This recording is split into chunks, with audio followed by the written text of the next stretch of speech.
Hello, how you doing? I hope you are well. So if you believe in what's fair and what's right, then this will interest you. So do not do this with a narcissist and how you can stop it happening again. But first, this.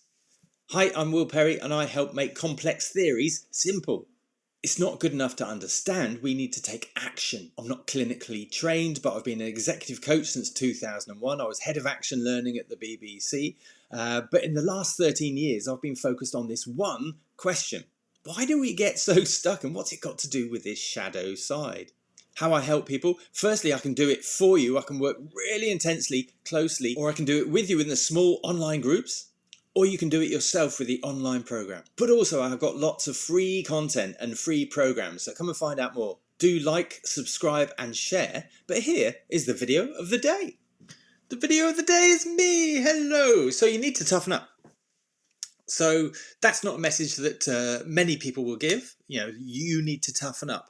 But that is the message that I'm giving. You need to toughen up. And why do I say that? Well, we might feel slighted and caught up in justifying ourselves if a narcissist, maybe it can be narcissists in work, in friendships, but particularly in relationships, if particularly ex-relationships, because that's when well, no, not particularly, but in the whole scheme of things, the whole gamut. But particularly once a narcissist has kind of lost their control over you, then things can change very rapidly, and they can be attacking you in many, many different ways, some subtle, some really overt, some really covert ways, and you might feel very slighted by that. You will, of course. It's intended to hurt and to harm, and what we might do is naturally get caught up in justifying and hey, that's not what's happened, that's not, justifying ourselves and maintaining the truth and fighting for that. And it's what they want to do. It's crazy making. It's there's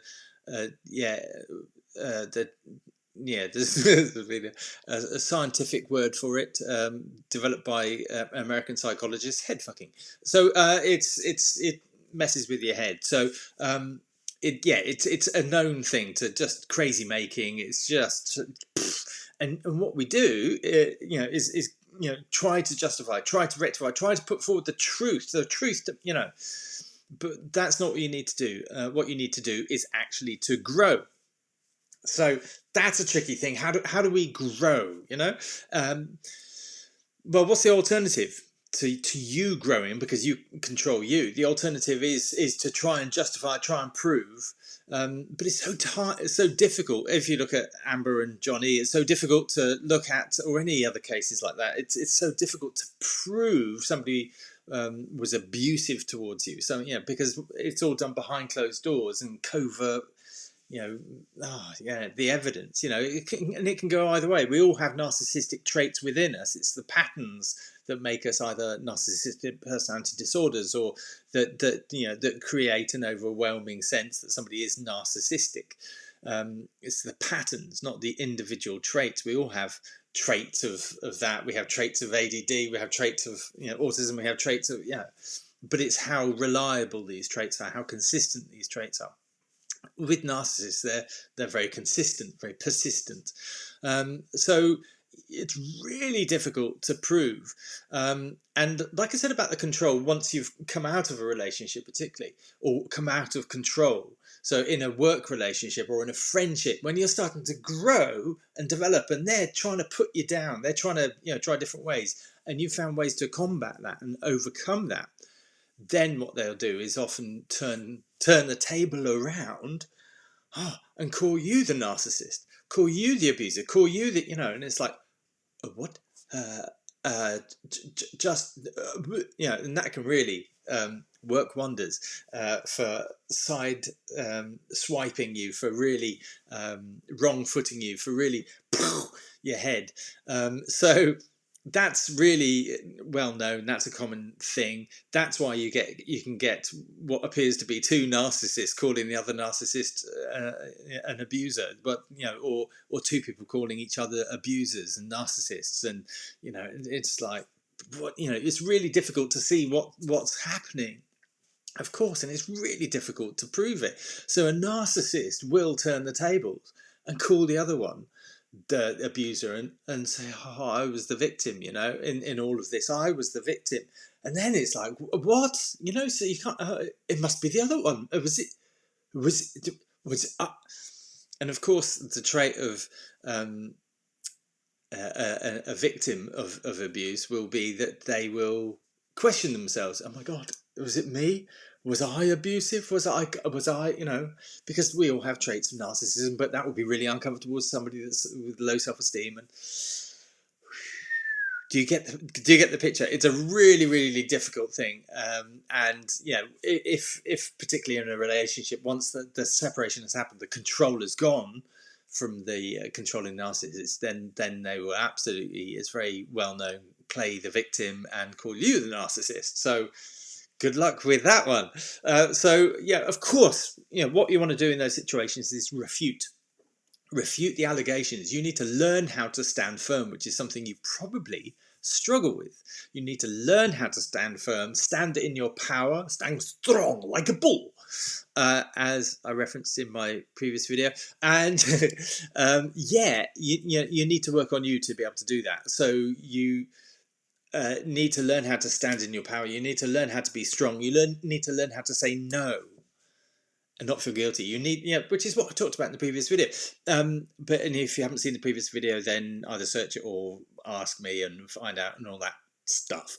Message me. But beyond that, going forward, what you really need to do is stop attracting narcissists. How do you do that? Well, that's another story, but that comes from you working on you and being strong like a bull. So you need to work on that. You need to develop. You need to toughen up. That's what you need to do. But that doesn't mean you lose your emotional side, your caring side. You just need to toughen up so you do not attract narcissists, because what do they feed off? It's like the vampires. They feed off, the analogy I've used many times of narcissists being like vampires. They feed off you. They suck your blood. They feed off your powerlessness, your weakness. That's why you need to be strong like bull and toughen up. But that's counterintuitive. We think, oh no, I care about people. You can still do that. In fact, you can help more people. You can care for more people when you toughen up. And I don't mean becoming less emotional, less emotionally astute, less caring at all.